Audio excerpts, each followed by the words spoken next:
Sophrologie et respiration. Plus spécialement, nous allons essayer de voir en quoi la respiration volontaire peut nous apporter un surplus d'énergie. La respiration est reliée à l'énergie.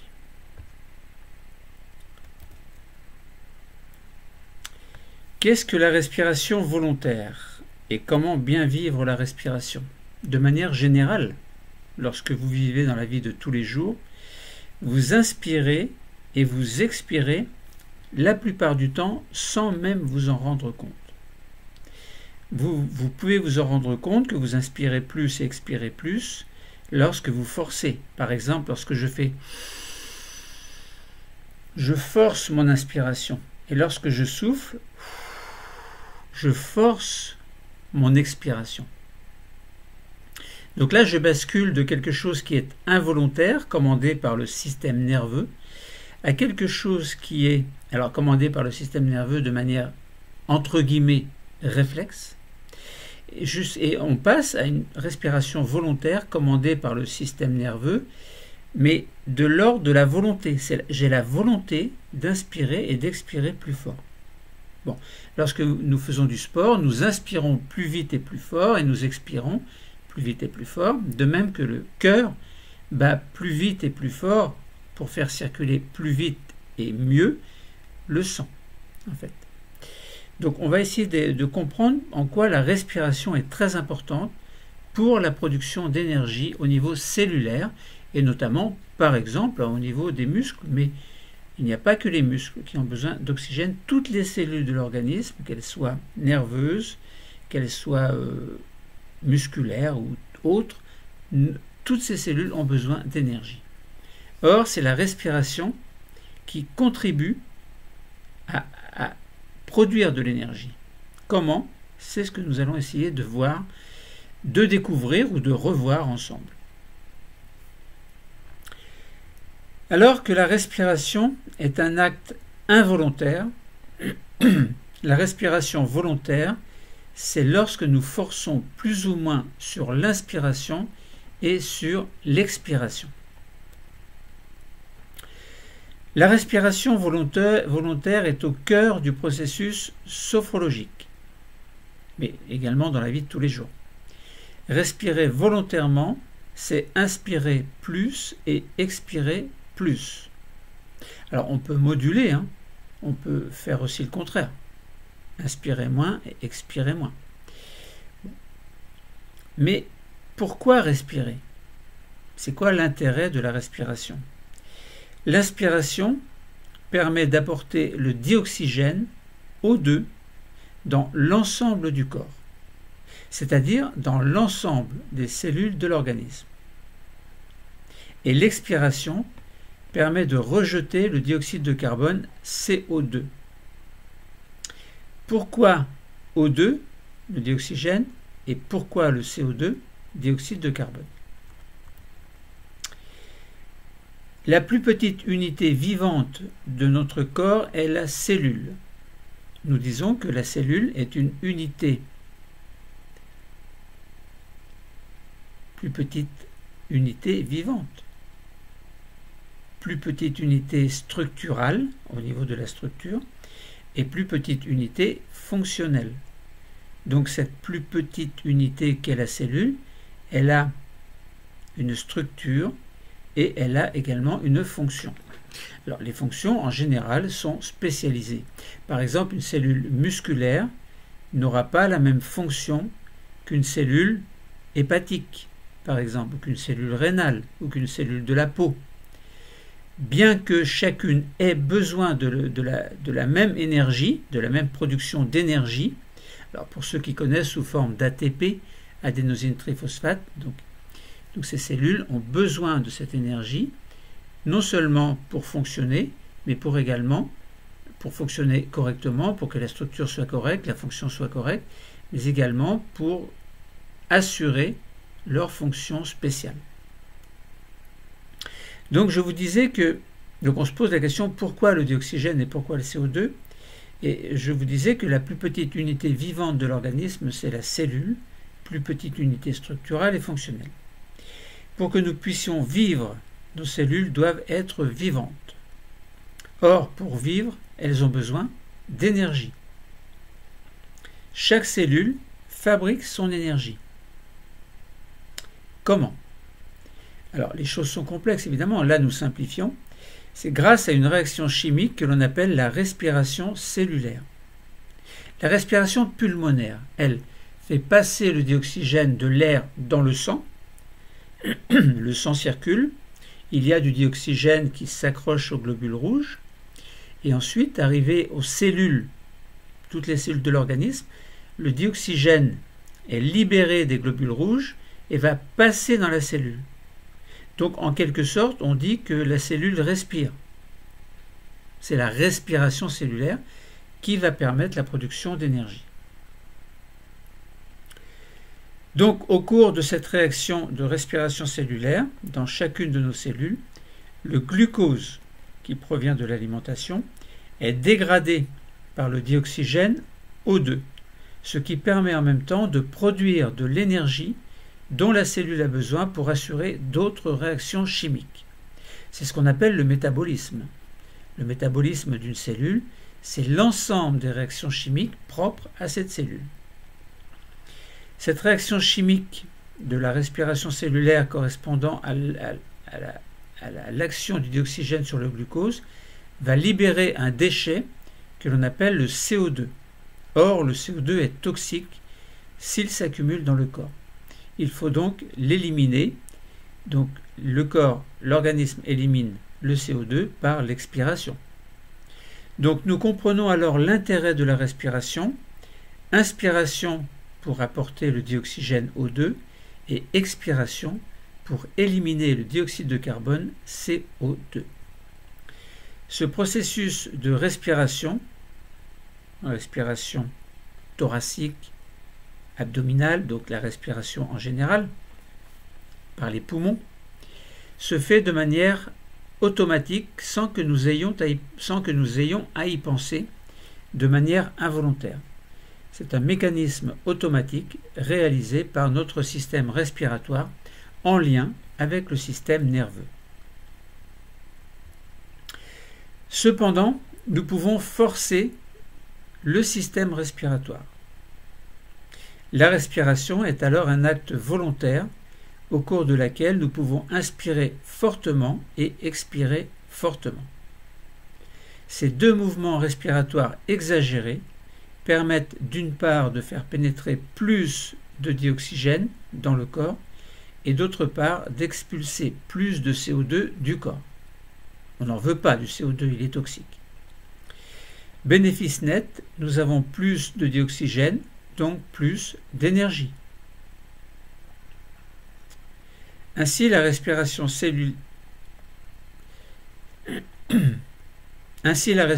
volontaire nous aide à mieux vivre grâce à ce surplus d'énergie. C'est d'ailleurs ce qui se passe lorsque nous faisons un effort. Nos poumons, alors, respirent plus et plus vite et notre cœur bat plus et plus vite. Notre respiration augmente à l'effort pour faire entrer plus de dioxygène. Pourquoi? Eh bien, parce que nos muscles travaillent plus et ont donc besoin de plus d'énergie. Or, plus d'énergie signifie plus de dioxygène qui arrive aux cellules musculaires. D'où l'intérêt de respirer plus vite afin que le sang contienne plus de O2. Le cœur, lui, augmente aussi son rythme à l'effort afin que le sang arrive plus vite aux cellules musculaires. Bilan, c'est que à l'effort, les muscles sollicités travaillent plus, ont donc plus d'énergie parce que plus de O2 arrive, et plus vite qu'au repos. Au repos, forcer la respiration, c'est un peu comme faire un effort. Plus de dioxygène et donc plus d'énergie. La respiration est vitale. Elle est nécessaire pour vivre. Et chacune de nos cellules doit recevoir du dioxygène pour produire de l'énergie, nous venons de le voir. Nous pouvons donc, en forçant la respiration volontaire, produire plus d'énergie et, par conséquent, faire en sorte de nous sentir mieux, de nous épanouir dans nos dispositions psychologiques. C'est dans ce sens que nous pouvons considérer que la respiration forcée nous permet d'atteindre un niveau de conscience modifié et un état de conscience modifié. Niveau et état de confiance, c'est spécial, nous en avons parlé dans d'autres cours. D'un point de vue anatomique, comment fonctionne le diaphragme dans le système respiratoire? Premier point, le diaphragme est un muscle qui intervient dans la respiration. Il sépare le thorax de l'abdomen, mais en même temps, il les relie. Deuxième point, à l'inspiration, le diaphragme s'abaisse. Quand vous inspirez,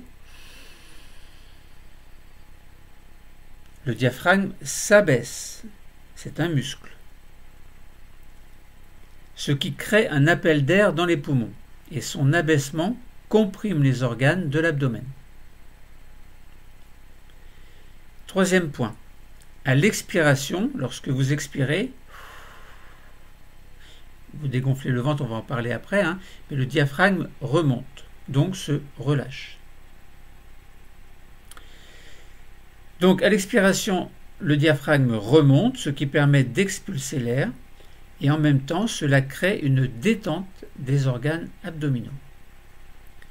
Et quatrième point, ce déplacement du diaphragme de haut en bas et de bas en haut réalise comme un massage des organes situés au-dessous, dans la cavité abdominale, et au-dessus de lui, dans la cavité thoracique.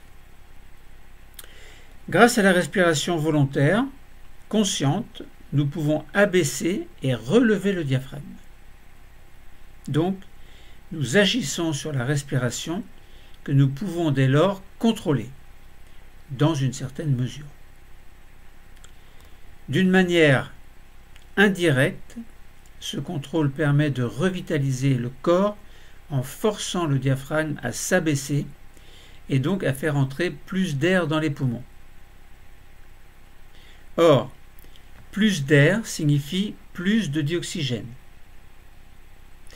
Plus de dioxygène qui passe dans le sang, plus de dioxygène qui entre dans nos cellules et au final, plus d'énergie produite dans nos cellules grâce à une respiration cellulaire qui augmente son amplitude entre guillemets.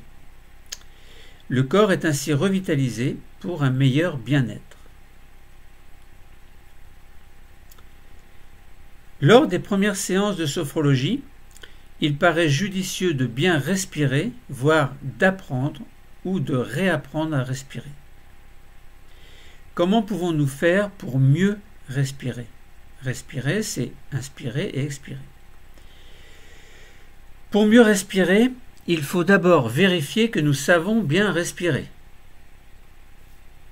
ce qui paraît logique. Au cours des premières séances de sophrologie, nous allons faire travailler nos capacités respiratoires tout en portant notre attention sur la respiration elle-même.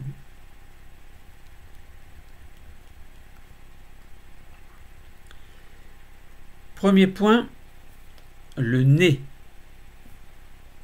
Le nez. En temps normal, la respiration naturelle est nasale.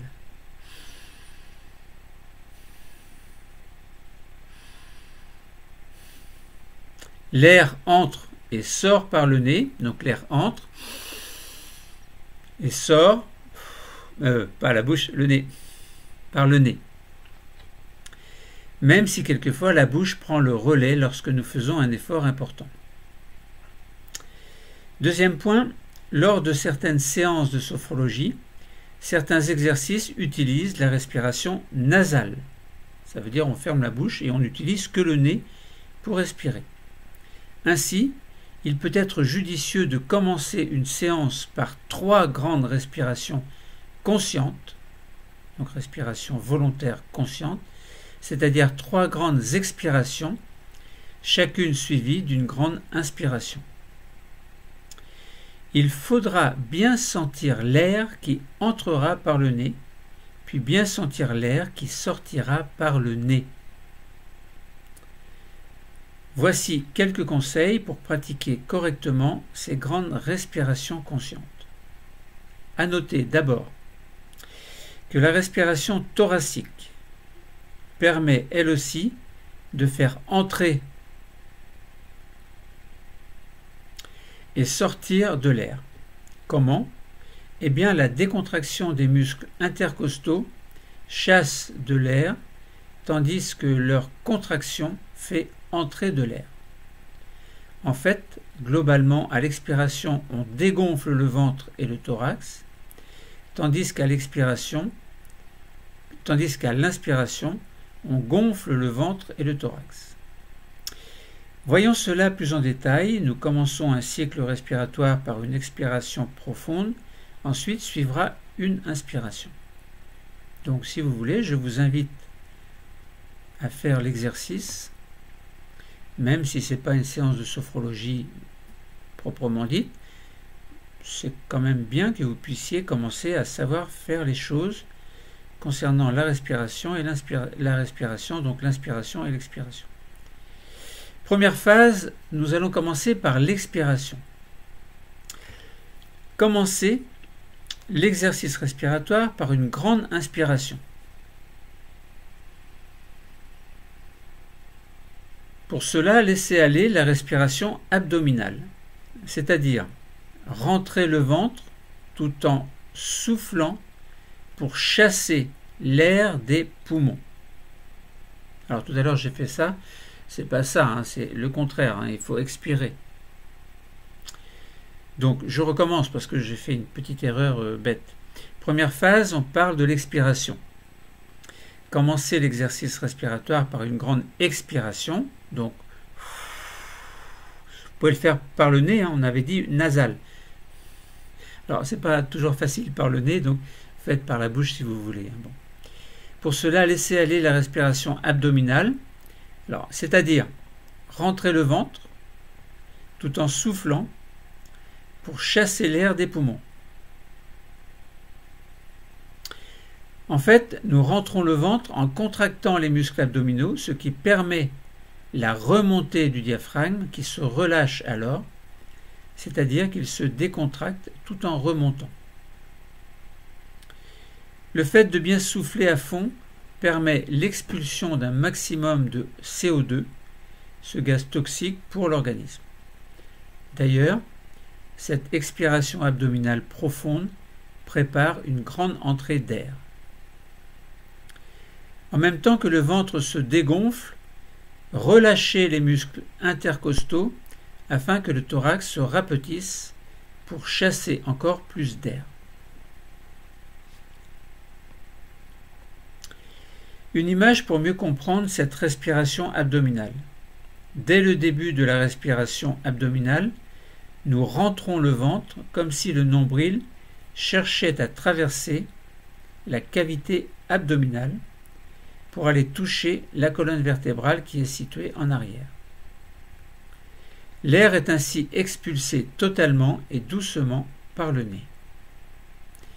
Faire alors une petite pause respiratoire, poumon vide, avant de commencer l'inspiration. Donc vous avez compris, à l'expiration, alors je fais par la bouche, je vais faire par la bouche parce que par le nez, c'est vrai que c'est pas toujours évident. Donc je souffle. Je dégonfle le ventre. De ce fait-là, le diaphragme va remonter. Et en même temps, je dégonfle la cage thoracique, donc les muscles intercostaux vont se décontracter et donc on chasse le plus d'air possible grâce au ventre et au thorax. Donc deuxième phase, c'est l'inspiration. Suite à l'expiration abdominale profonde et à la pause respiratoire, l'inspiration abdominale va se faire de façon tout à fait naturelle. Pour cela, forcez un peu pour gonfler le ventre. Voyez, vous inspirez et vous gonflez le ventre en même temps. Ce qui contracte et donc abaisse le diaphragme, le diaphragme s'abaisse. Cela provoque un appel d'air qui remplit doucement les poumons. Et en même temps, le plexus solaire et le thorax se soulèvent tranquillement.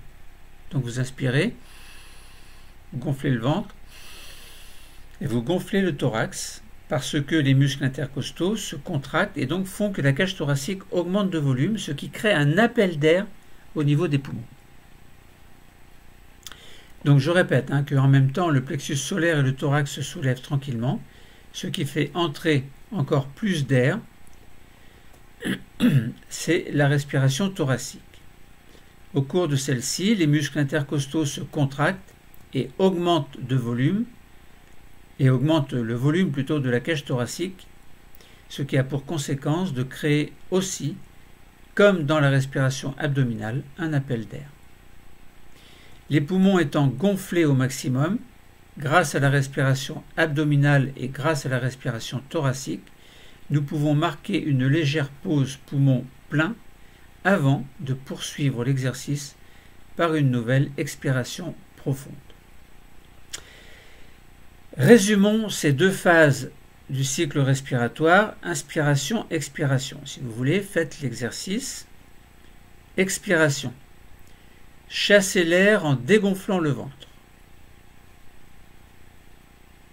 Puis abaissez le thorax.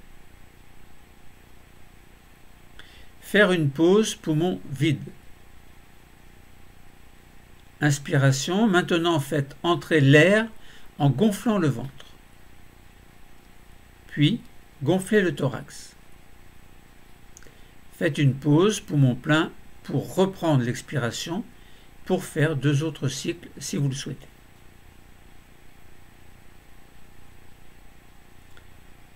Expiration. Dégonfler le ventre, abaisser le thorax ou réduire la grandeur du thorax. Pause. Inspiration. Gonfler le ventre en inspirant, puis gonfler le thorax. Faites une pause, puis recommencez une troisième fois. Expiration. Chassez l'air en dégonflant le ventre. Abaissez le thorax. Faites une pause, poumon vide. Inspiration, faites entrer l'air en gonflant le ventre. Puis gonflez le thorax. Et faites une pause, poumon plein. Et vous avez terminé le cycle de 3 grandes inspiration-expiration, ou plutôt dans l'ordre expiration-inspiration. À noter que durant les exercices respiratoires, nous pouvons accélérer ou ralentir le rythme respiratoire, ce qui permet de s'adapter aux exercices de la séance. Donc voilà pour la respiration volontaire. Nous avons compris globalement le mécanisme de la respiration. Comment bien vivre cette respiration? Vous pouvez appliquer ces conseils dans la vie de tous les jours afin de mieux respirer. Respirer, c'est important, très important.